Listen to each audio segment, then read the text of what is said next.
All right. Well, Al, I think we are live, sir. Awesome. I've just kind of missed my whole beginning intro I usually do about good morning, good afternoon, depending on where you're joining us from. So we're here today. Welcome, IT Business Owners Group. Welcome, Al. Thanks for joining me again today for this fireside chat. But we've got Alper here with CyberGuard360 and PIIGaurd360. No PIIGaurd this time, just PIIGaurd360. So you could say PIIGaurd. It's so common these days that we call, technically internally we call it PG360. Just so you know. Okay, there's a lot of 360s that go on all over my office. I guess we actually have two new products we're coming out with, two new SaaS-based platforms that are also 360s. Okay, good deal. So PG360 and CG360. So CyberGuard CG360 is the company. I gotcha. PG360 is one of our platforms. Perfect. So awesome. Anyway, well, that kind of makes a little sense. It confuses the heck out of everybody. It does. It confused me. So there's way too many 360s going on there. So, talking about today's topic, the attack surface, I want to first start with asking you, what would you classify the attack surface as? That's a great question. So it's funny because when I talk to, I think almost everybody knows. If you don't know by now, aside from the channel business, CyberGuard360, I also own an MSP, Absolute Logic. In fact, I'm wearing my Absolute Logic shirt today because I was out visiting some clients. Anyhow, so it's funny because I get asked that question more than once. More than once a week, let's put it that way. And what's also funny is how many people don't really understand what the attack surface is. So it's actually a good question. For us, the attack surface is any vulnerability that provides access into an organization by a bad actor. So now that most people will hear that and say, okay, so you mean like firewalls and phishing and no, I mean, that's a subset. I'm talking about every and any way a bad actor can get in, any vulnerability in an organization. So an unlocked front door is a vulnerability. That's a physical vulnerability to an organization, or poor policies that let users do whatever they want with PII. That's a cultural vulnerability. Or having a consumer grade router at the perimeter without any kind of UTM subscription services, that's a vulnerability. So any way that a bad actor can get into an organization and wreak havoc either unknowingly by the business owner or whose unfortunate results are obvious to, such as ransomware or theft of confidential information, CUI, PII, etc. So that's what the attack surface is, the entirety of the organization in any possible way anybody can get in. So across different clients, what would you say is a common attack surface? Would the human element be the most common attack surface? So I would say that people are a significant vulnerability. Okay. Now, if you look at some of the stats, people are the primary threat vector. Gotcha. It's different, right? So meaning that this is who the bad actors use to ply their trade. So they use something called social engineering. I'm sure you've heard that term before. And for those who are listening in, if they don't know what that means, is that bad actors know generally that people are going to behave a certain way. They've been socially engineered to behave a certain way.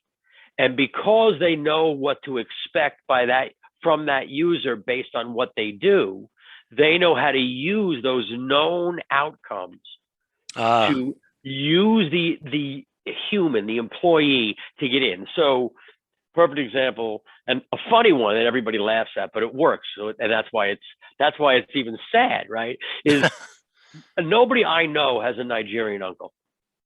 Meanwhile, that damn email goes out all the time because people fall for it. That's right. Because, it's like someone left me money. I'm going to get money. There are people out there who just say, I'm going to get money for free. Okay, I'll do this. It doesn't, that's what social engineering is. And that's why people are the single biggest threat vector, because there is an expected outcome, an expected behavior based on what these bad actors are going to do. That's why phishing is so effective, because they know, you're going to open up an attachment that says, here is your FedEx packing slip or whatever, even though they never ordered anything in the last couple of weeks. Yeah, it's amazing how many of those phishing emails actually work, like you're talking about. I mean, yeah, we've all seen the Nigerian prince, and send us, if we'll give you part of the money if you help us out, and all kind of stuff. And that's just really not going to work in the real world today. But Totally money's does. a motivator. I mean, yeah, I guess you're right. It does. So, or I get a lot of clients who get emails, and in our MSP, we just ask them to forward the emails to us, and rather than clicking on something, if you're not 100% sure, just email it to us and let us make that decision for you. So but it's still amazing that they fall for your Norton antivirus subscription is just renewed. Yep. Here's your invoice. If this is an error, click here. or how about, what vishing is, right? I've heard that. Tell me about it, though. So vishing is basically phishing by way of phone call. Okay. So it's voice phishing or vishing, right? So Gotcha. smishing, SMISHING, that's text message, SMS. So text message phishing is smishing, and vishing is phone phishing, and then regular phishing or email phishing. So vishing is a very common attack these days, and people call from Microsoft support. That's right. And they get into systems that way. So people fall for this. Hi, this is Microsoft calling. We got a message that there's a problem with your operating system. Please give us your email. We'll send you a link to let us get in. And people do this all of the time. That's right. So how do you stop your clients as an MSP from clicking those or trying to do that on their own and getting in trouble? It almost leads into this topic, but I'll start there. Work I was back trying. to the beginning, and then I'll sort of land back there again. So, really, the best way is a regimented training program. So, and I know a lot of MSPs. On our platform, PIIGaurd360. Part of your partner's subscription includes unlimited awareness training and unlimited weekly shorts, and a lot of our partners give that away, and I recommend they do that, by the way. Okay. Where they fall down is that they give it away and never look back. Right? So they're not really paying attention to what the users are doing. They're not paying attention. Are they actually taking the training? Are they actually watching the security shorts that go out every week, opening those emails and watching them? And because they don't pay attention to it, they are missing out on a gold mine of both data and upsell, cross-sell opportunities, an absolute gold mine. And so the surest way to help your customer, your client, not fall victim to some sort of ishing, that's phishing, smishing, or vishing, right? Some sort of ishing, is to have a robust awareness training program. And that does include the awareness training in the shorts. It also includes simulated phishing. It includes regular on-site. So those of you that do QBRs or TBRs, or what I like to call BRRs for business risk reviews, one of those should be nothing but, this is what in my MSP, what I do. When we do one of those, at least once a year, we make it over lunch. We invite the entire company for that lunch. We buy lunch for the organization, and then I actually do an awareness training class in front of them live over lunch. Wow.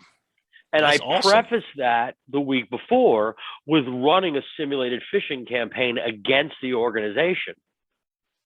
Okay. So that I've got hard results of who fell for what. And I always open the presentation with, if you may or may not have noticed, but there was some phishing that went on last week. That was us. And some of you got caught, and we're going to tell you who got caught at the end of this. Now pay attention to this. And I bring lunch in, and we do the whole thing. But these are great opportunities to help you cross-sell, upsell, et cetera. No, that definitely sounds like it. We're not currently deploying that in our MSP. So that's something that I'm definitely going to look into. That's a great idea. You and I have to talk afterwards then, because you are missing out on a huge opportunity. I mean, quite literally, I can draw a straight line between that effort and millions of dollars over the last couple of years as a result of that work. It's not. That's awesome.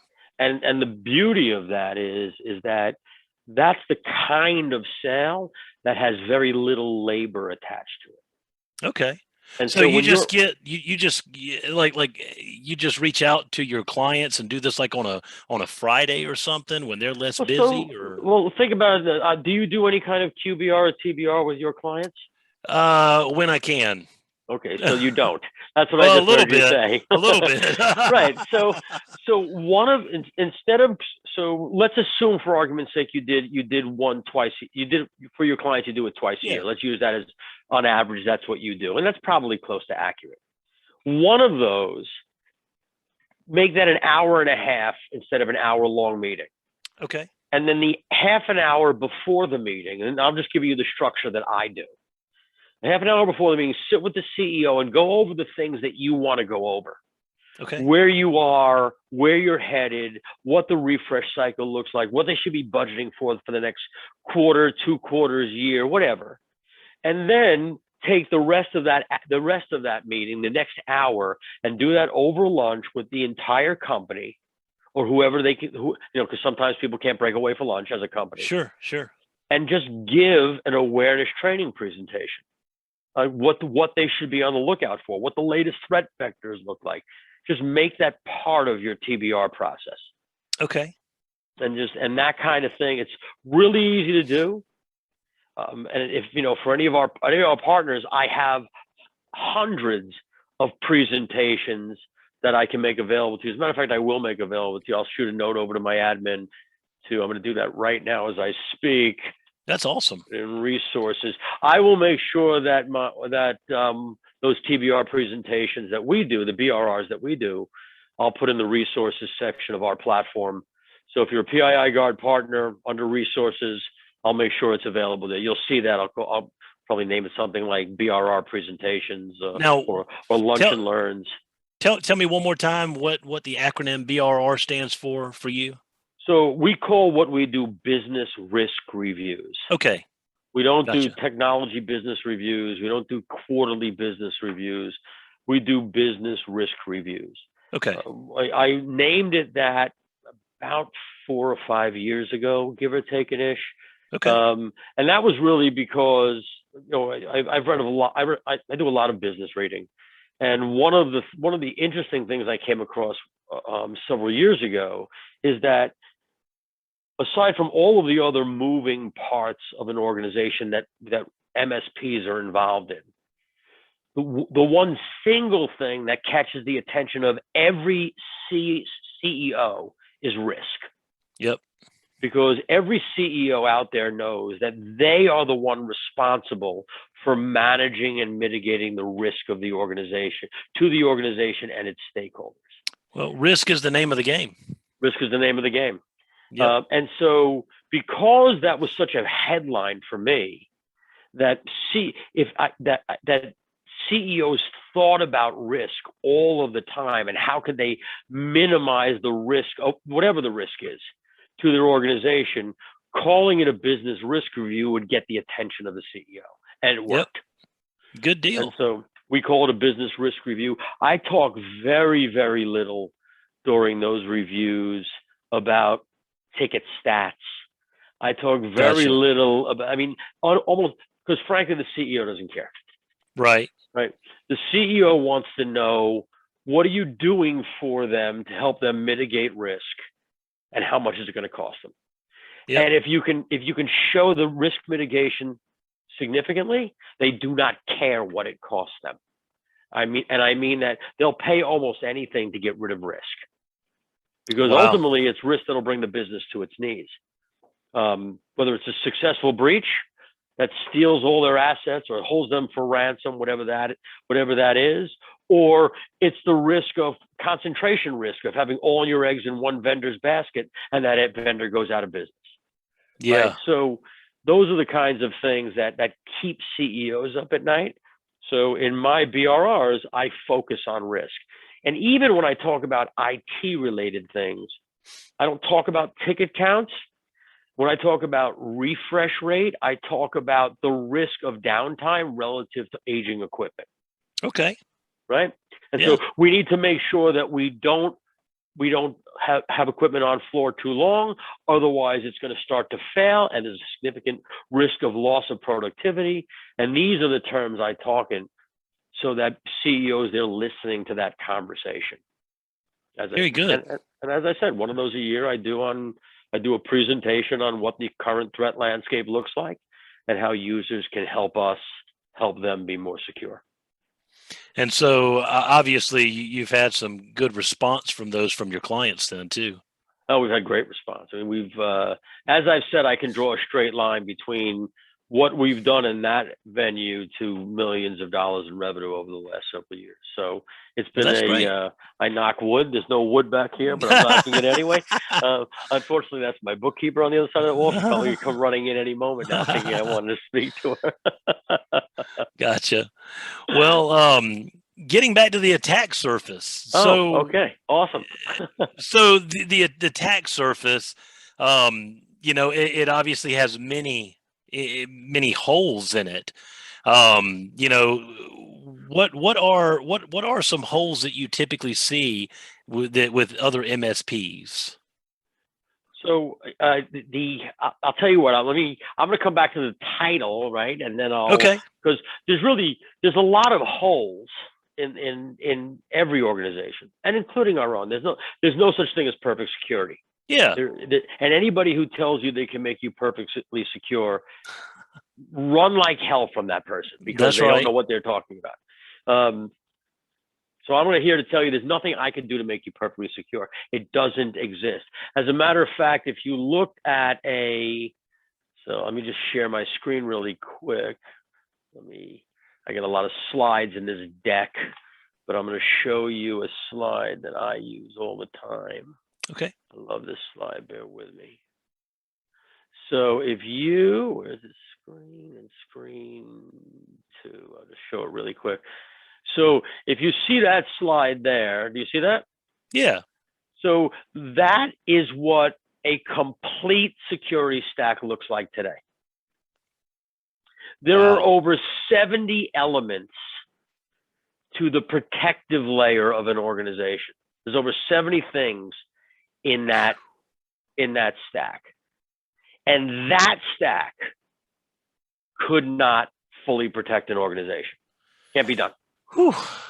And moreover, that employing that stack would cost you well over $1,000 in cost to an MSP before they marked it up. That's per endpoint, it's a mix of endpoints and environments, right? So you're looking at an average cost per user or endpoint over $1,000. Oh, wow. The cost to MSP. That's before you did any services, right? Just to employ that stack. And I'm also here to tell you that there isn't a single company in the world that employs the full stack. Wow. Okay. The point of showing that is to demonstrate that the best technology in the world, it's over here, which is why my hand is going in that general direction, can't protect you fully. Okay. It's just not possible. And because there are so many holes in the attack surface, one of the things that we looked at, and this is really the genesis of our platform, PIIGaurd, if you think about all the holes in the attack surface, and if the biggest hole in the attack surface, many people would argue, as you said, people, right, would be the biggest hole. But really, people are nothing but the outcome or the result of the biggest hole in the attack surface. So is poor technology. Okay. Right? So is poor network setup. So is everything else as a result of the single biggest hole in the attack surface. And so before I tell you the single biggest hole in the attack surface, I'm going to tell you a story. And for everybody who's listening out there, Scott and I, before you all jumped on, he was talking about his kids. And I did say to him, I have a story about kids that will relate in this presentation. And I'll tell you the story about my own kids, but I would argue there isn't anybody who listens to this now or listens to the recording in the future that to some degree hasn't suffered this. Okay. So when we had kids and my kid, and that was my oldest was born in 92. So this is all real. And yes, I'm married, girls, so don't get your hopes up. So when we had kids, and we decided that my wife was going to stay home and take care of them while I went out and built businesses and did all that I do. Sure. And to be fair, I could never have done that job. I mean, like, she was a far better, to this day, the far better caretaker than I ever could be. My patience level is this thin. And her patience level is way up there. She tolerates me, so she's got to be like a saint, that woman. Anyway, so when the kids were young and my wife would be in the kitchen cooking, as they got old enough to climb on things, this would every parent's nightmare is when they start to walk. That's right. They can okay. So when they start to climb on things, they used to climb up on the counter and eat some of the goodies. So we had like a jar of goodies. She used to keep these little mini, right, whatever they were, like candies on there. So the kids used to climb up and jack one. And when she would catch them, she would yell at them. And they, when she'd first yell at them, they would drop the cookie, the candy, and run out of the room, like crying, terrified. And that would go on for 3, 4, 5 times, because she'd yell and they'd drop it and they'd run. Right. And then at one point, she'd yell, they'd run, holding the candy. So they got smart. I could take the candy with me. Exactly. And nothing happened. And they did it again, and nothing. And over time, they stopped running. They just took the candy, they tolerated again, yelled at, and they walked out of the room with the candy in their hand. And the point of that story is the same, and all parents suffer from this, is that she created a culture of permissiveness, of basically permitting bad behavior. Okay. And we all have to some degree done that in our family and personal lives. Sure. I would also argue most of us do this in our professional lives too. We are so busy looking to do what it is we're working on, or whatever goal we have, we forgive, and I use that term sarcastically, we forgive bad behavior. Yep. Right? And what invariably that does, that creates a culture of bad behavior and a culture of permissiveness. Right. And that is the single biggest hole in the attack surface. Okay. Because when an organization tolerates bad behavior, it's telling its employees that they don't have to follow the rules, that the awareness training that you and Mr. MSP are telling them they need to pay attention to, they really don't have to pay attention to. The acceptable use policies that they had to attest to, the internet, the written information security plan they had to attest to, the remote access policy that they have to attest to, they don't really have to follow it. They want to just do their job. They're not malicious employees, and some are, but very few and far between. Sure. They just want to do their job. They want to do it as quickly as possible so they can get it done and go home, right? And the impediment to doing that quickly are policies and procedures and rules and regulations that the organization stands up and therefore slows them down to some degree. And if the company's culture is one that allows them to skirt the rules, there is a high likelihood that they're going to skirt them. They're going to skirt them. Yeah. And more importantly, what that means is they are a gaping hole in the attack surface, the individual, because the company allows it. So therefore, really, it's the culture of the company that's the single biggest hole in the attack surface, because that same culture is not going to buy the right equipment. That same culture is going to shop by price and not by outcome and solution. That's that right. Same culture is not going to want the most effective UTM, and they might even purchase that consumer grade Linksys, God forbid, kill me now router. Oh my goodness. So culture is the single biggest hole in the attack surface, and I would argue, and I think we do it well in my MSP, I would argue it is the single biggest opportunity for MSPs today. So how does an MSP go to a client and help them change their culture? That doesn't seem like that would be something the MSP should be getting involved in. Oh, I'm going to completely disagree on that. Oh, okay. Okay. I'm glad you asked that question. And no, I didn't ask him to ask that question, by the way. Okay. So here's the problem with culture in most organizations today, and why I think that our platform is superior to everybody else's out there. Okay. And I don't say that just because we built it. I say that because I use it and I know what all the other tools are out there. In fact, I've used all the other tools, and I built this. We built this. I don't want to say I. We built this to solve for where every other vendor was falling down. Gotcha. And we did that because what almost every vendor out there suffers from is they have great tools. So I'm not going to say that my competitors' tools are not good at the narrow thing that they do.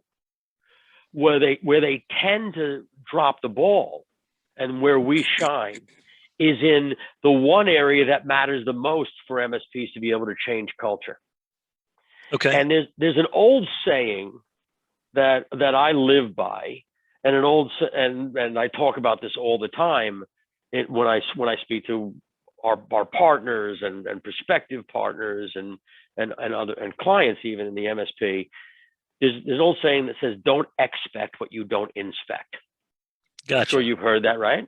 Right. And so the problem with culture is that almost no CEO can see, they don't have visibility into the behavior of their team members, their employees, until it's too late. Gotcha. So they don't know that an employee is surfing the internet and trafficking on malicious sites until they've been attacked. They don't know that they're just opening willy-nilly whatever email comes in until ransomware has been launched. They don't know anything about what the users are doing until it's too late. They don't know what they don't know. They don't know what they don't. They can't expect what they can't inspect because they can't inspect it. And this is where we shine. Okay. We use out all the tools in our platform to demonstrate the risk level of the employee to the organization. So, you talk about awareness training. Okay, great. They'll take awareness training, and we send out the weekly security shorts. But that's not the important piece of what we do. The important piece of what we do is we track not only who's taking the training, but how many emails I had to send them before they took the training. Gotcha. We track not only that we send security shorts, We tracked, are they opening them? Are they watching the videos? Do they watch the video all the way to the end?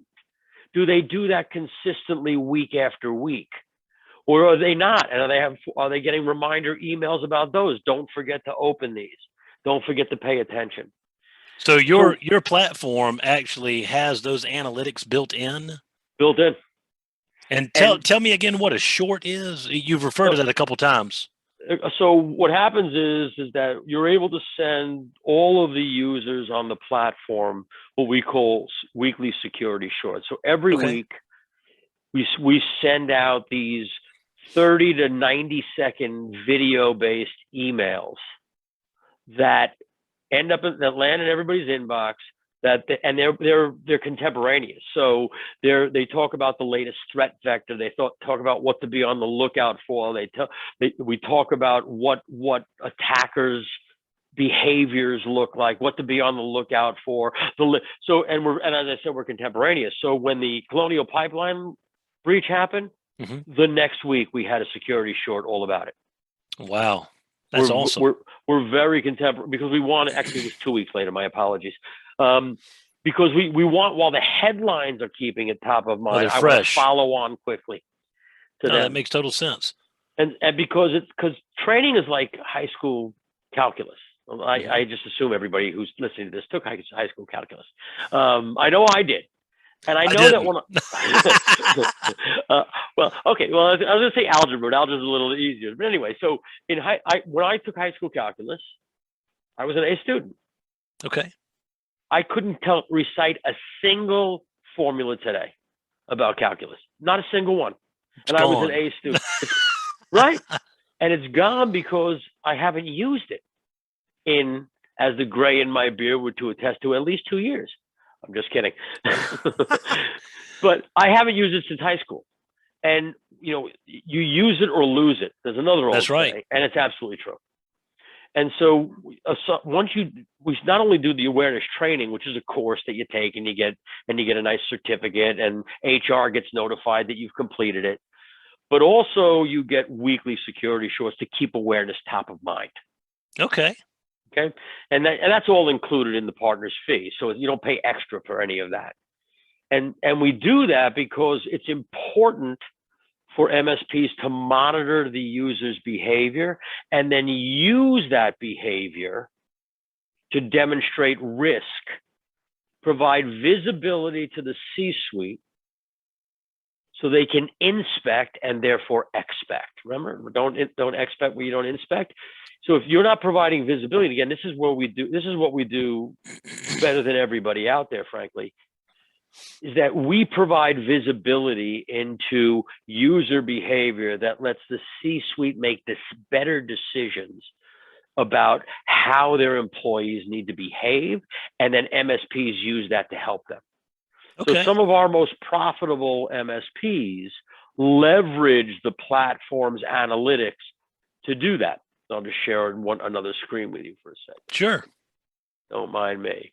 So here's an example of the dozens of reports that uncover the analytics of user behavior. And so you can see here this employee attentiveness over here in the middle of the screen. That's where we're tracking all the users and the security shorts that they've been paying attention to. This is the training that they've gotten. This is their overall compliance over here. We're exposing the underbelly of the user behavior so that the MSP can use that to expose for the CEO how risky their employees are, or how much risk they're putting their company at. Does that make sense? Yeah. And when an MSP, and here's the beauty, this is what I said, when MSPs use the platform in these ways, they make a seriously profitable MRR. Because the beauty of this is the platform is doing all this for you. Gotcha. And therefore, if you in the past, if you wanted to do it, you'd have to plug all the exports from other platforms, and there are other platforms out there, our competitors, into an Excel sheet, learn how to create charts and graphs out of those Excel sheets, then cobble it all together in a Word document to make it look decent. You're literally going to, and I'm telling you this from my own experience. These reports aren't an accident. These reports are born out of reports I originally built in Excel. Okay. Using competing platforms when I was using them. Okay. And so when we built the platform, it's like, I need to expose the data so I can tell my clients how their users are and get my clients to listen to me when it comes to training and phishing and risk assessments and dark and all the things that we do on the platform. And the only way to do that is expose how the user behavior is, because user behavior is the result of company culture. And now we give the MSP the ability to show the CEO what the result of their culture is. So a permissive culture is going to have miserable scores. And this allows the CEO to see that, and also allows them to see progress over time. Can you share that screen one more time? Sure. I just wanted to ask you about your graphics there. Let's see. Okay. Yeah. So these graphics that you're using, this is straight out of your platform, right? That is correct. So anybody who signs up for PIIGaurd360 will have access to these, but these will be relative to their clients. So that's correct. I love the visuals. I love visuals anytime you're trying to explain something to somebody. So the other competing products, the other competing products that you had worked with in the past, they don't do visuals like this. Not to the extent we do. There are some that there are some that do none. Okay. And there are some that do one or two. Well, in the security awareness sector or section of the IT channel, there's a lot of great companies, but it seems like they all are just wanting to send your employees, phishing, or not your employees, but your clients, their employees phishing emails. So, having these reports and everything that you can actually take to the business risk review, the BRR, that makes a lot of sense. One of my favorite. Yeah. BRR, the business risk review. Yeah. So, what it's doing is it's pulling together all of the data that the platform is assembling based on user behavior. And it's conveying it in a way that's easy. This couldn't be easier to read. Yeah, no, right? It couldn't. And CEOs love this because they take a look and like, oh wow, I didn't know that. Right. So that's the kind of thing that they just love. Well, I see why they like it. I like it. I love visuals though on anything. So that's awesome. Yeah, and the entire platform's integrated. So it's not just, okay, this is training, and this is policies, and this is phishing, and this is dark web, and this is risk assessment. It's all integrated so that the more the employee uses of the platform, that all goes back into their risk score. So if they're only doing training, the risk score is only reflective of training. If they're doing training and phishing, the risk score is associated with training and phishing. If they're doing training and phishing and their credentials pop up on the dark web, that gets included into the risk score too. So all of it speaks to the employee's risk profile relative to their riskiness to the organization. And that's how we develop something called the Business Vulnerability Index. So the BVI, our Business Vulnerability Index, looks at all of the employees of the organization and then renders a Business Vulnerability Index score. Okay, that makes sense. So that's why employers love it.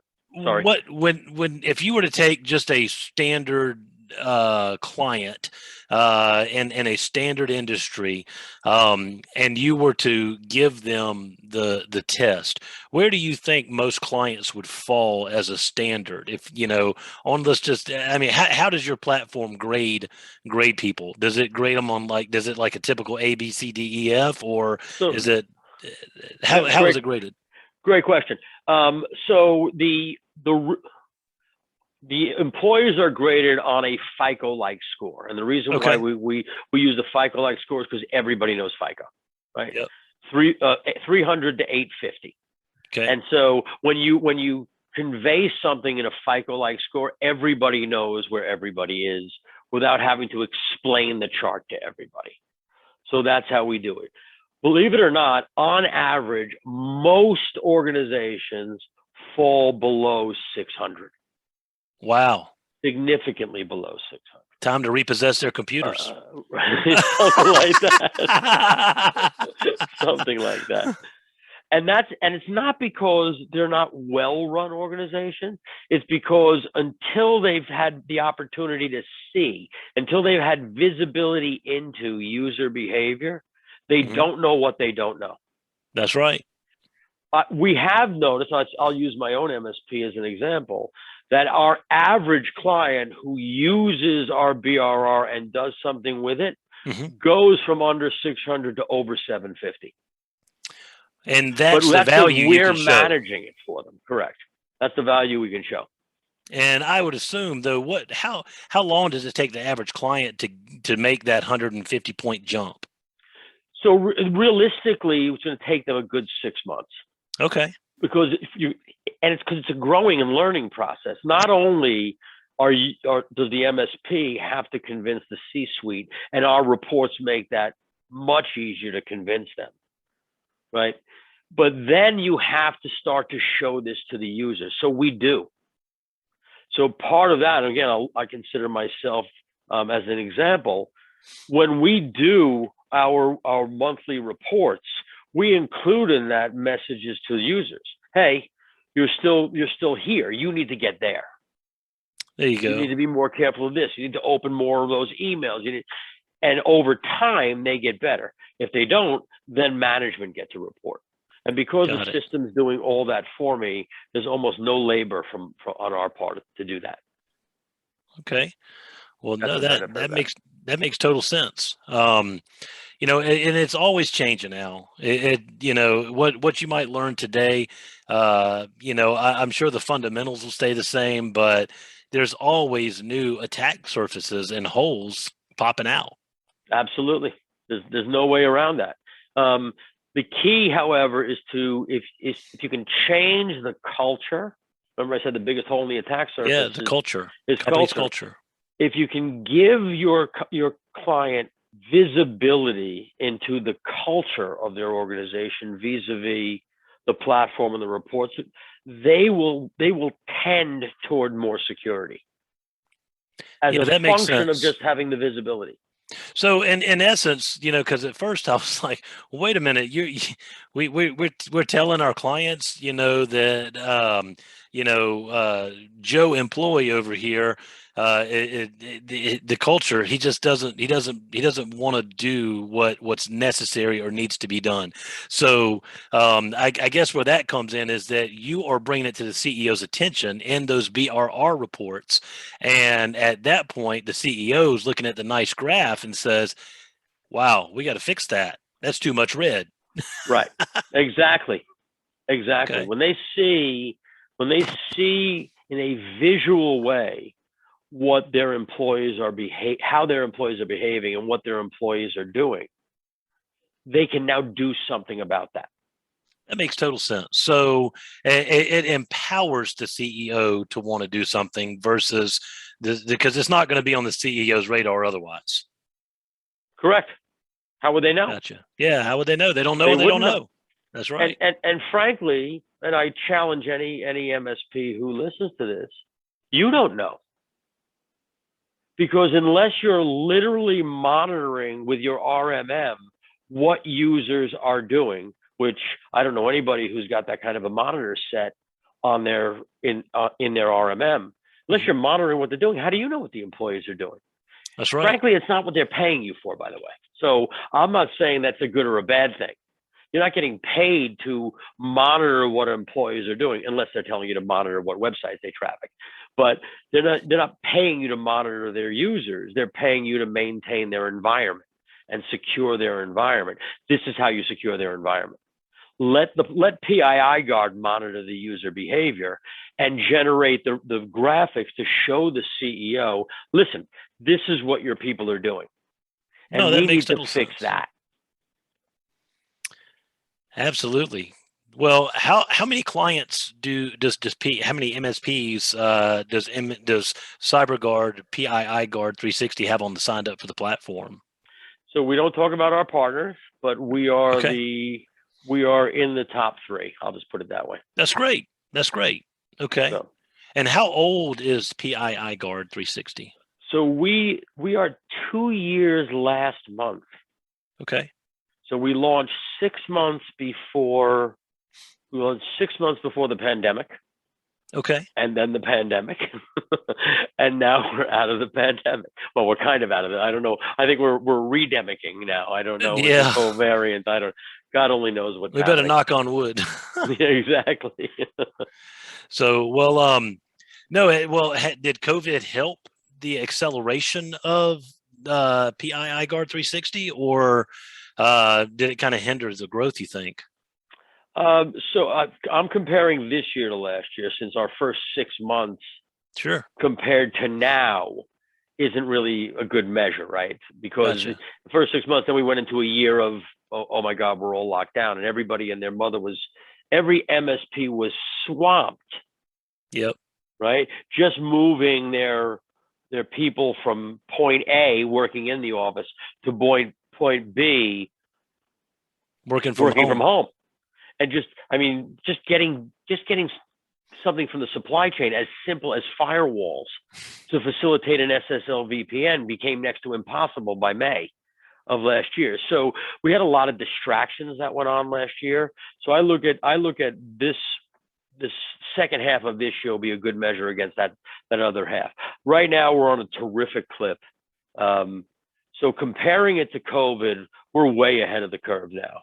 But I don't look at COVID as the benchmark. That's an unfair comparison. Right? That's true. So that's true. The second half of this year and what we did the second half of 19 before COVID will be a good comparative for us. But we're on an excellent pace. It wouldn't surprise me if we're number 1 in the market next year.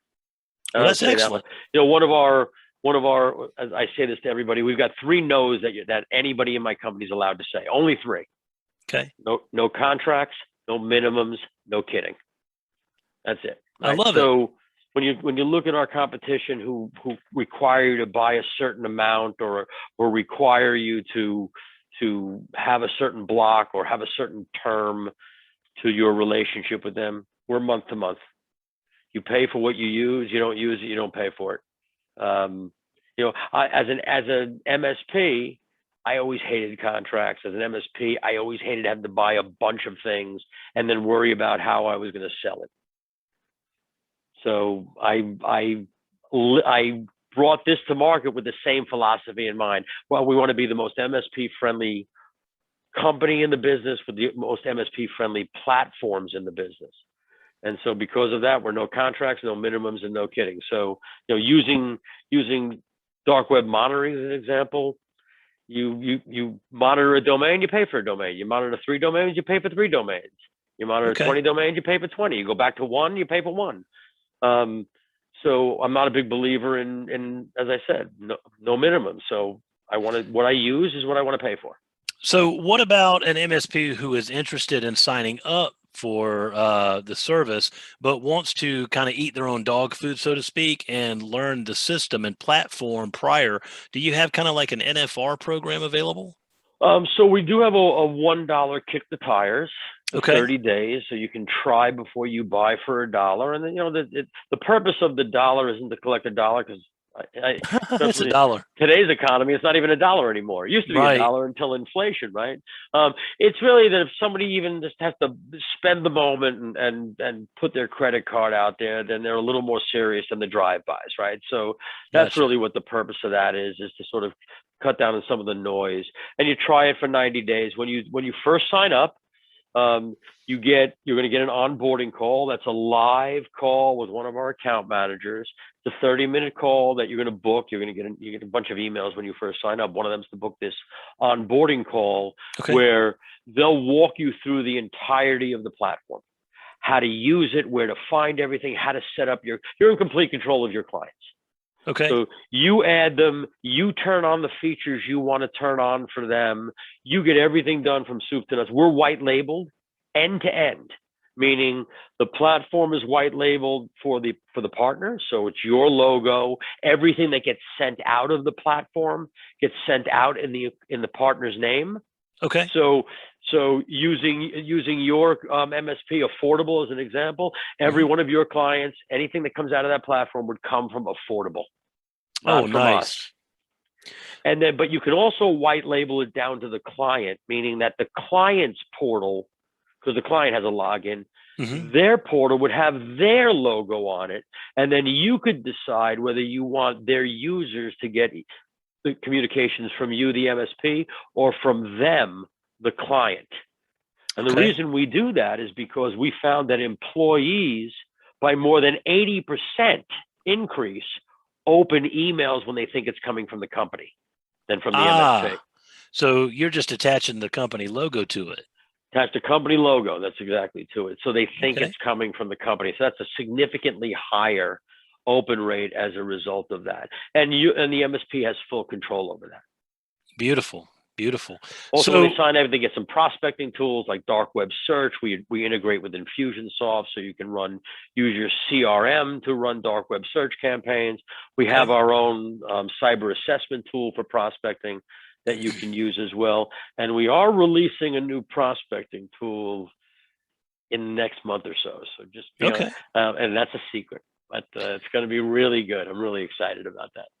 Well, what is the number one thing about the PIIGaurd360 platform that you hear from other MSPs? So I think the biggest accolade we get is our ease of use and our stickiness. I mean, our partners love how easy it is to use the platform, control the platform, and how sticky it makes them. We had a quick sidebar story. So we got a weird call. This is about a year or so ago from some MSP in the Midwest, and he was asking a lot of odd questions about the platform, and he kept saying, "Well, if there was other data, how do I get the data in there?" And that's just not the way this kind of a platform is, right? Because as you saw the reports are born out of people using the platform, right? So you can't pour data in there and get this. This is behavioral data that we're conveying and that we're showing, right? So finally, we said, these are weird questions. What is it you're really asking me? And he said, well, we have a prospective client that wants to change MSPs, but they said they want to keep PIIGaurd. Oh, wow. So how do we get that data? And I said, well, that belongs to the existing MSP. You got to get them to approve transferring it to you. So sign up and then get that approval. He ended up doing it, and he basically took the client from the other MSP. He got approval to move the data, but that's how sticky the platform made them. And that's because our policy module, our MSPs who use our policy module make ridiculous sums of money because they really get involved in a client's HR department and culture. Sure. Because we've got MSPs whose clients upload HR manuals, and every new employee has to attest to the new employee manual and the OSHA documents, and they put everything in PIIGaurd, and everybody knows once HR latches onto a system, HR never lets go of a system. That's right. So they love it. They just love it, and they make serious, because it's fully automated. Well, I love the labor. sticky aspect of it, because we're all looking for ways that we can become more sticky with our clients. So definitely. Well, Yeah. Al, anything else you want to tell us important? I know you said you got a new feature coming up in about a month or two. We have some new tools that we're launching. Okay. We're actually launching a couple of new tools. I'm not going to talk about them right now because I was hoping I could get you to spill a little bit of beans about it, but that's okay. But I'm really, we have a couple of our partners who are alpha testing it right now, and really excited about some of the results and the feedback we're getting. It'll be something that, in our opinion, the market is sorely missing. Okay. And very much needed. So we're really excited about that. And you're bringing it to them. We're bringing it to them. Same kind of ideas, right? No contracts, no minimums, no kidding, which will be completely different with what we're about to do. I mean, completely different for what, it's the same concept for what we're doing, but for everybody else who does that, nobody's doing that. So that's going to be awesome. Yeah, we're excited. Well, what is the best way if a member is watching this and wants to get the process started, to kick the tires, as you say? What is the best way that they can do that right from the get-go? Awesome. So I will share one more screen. I'll make everybody's life easy. How's that? By just cheating. Perfect. So honestly, the best way is to go to PIIGaurd360 here, and just click on this $1 kick the tires, and that'll take you to an Infusionsoft form. Okay. And basically what that form does, that gets you in our CRM. It's also going to start a series of emails. One of them is your email to book your onboarding call. Okay. Remember I talked about onboarding? Yep. The other is an email that in detail explains our pricing, because we believe in being fully transparent. We don't want any surprises. Okay. From anybody in terms of what we do. The other really explains the benefits of the platform and how to leverage those benefits with your client. Gotcha. And then there's a couple of others, and then shortly thereafter, or somewhere during that, you'll get a welcome email from the platform. Okay. With your credentials to log in, set your password, and then you have a fully functioning platform. Excellent. And you have the 30 days. It's on average, it's a little more than 30 days, since we do it at billing cycles, and billing cycles of twice a month. Sure. And then you can play around, kick the tires. Strongly encourage you to spend time with on the onboarding call, asking as much about it as possible, so you get the full benefit of that. That call is recorded so that they can go back and review it later on if they need to. Excellent. But yeah. Sounds great. Well, Al, thank you so much for taking your time out of your day today and sharing this little fireside chat with me. I really enjoyed it. It's always a pleasure having you on. That was my pleasure, sir. I always enjoy it. So thanks for having me. And anytime. Thanks for everybody who's listening. There you go. There you go. Awesome. Well, I sure appreciate it.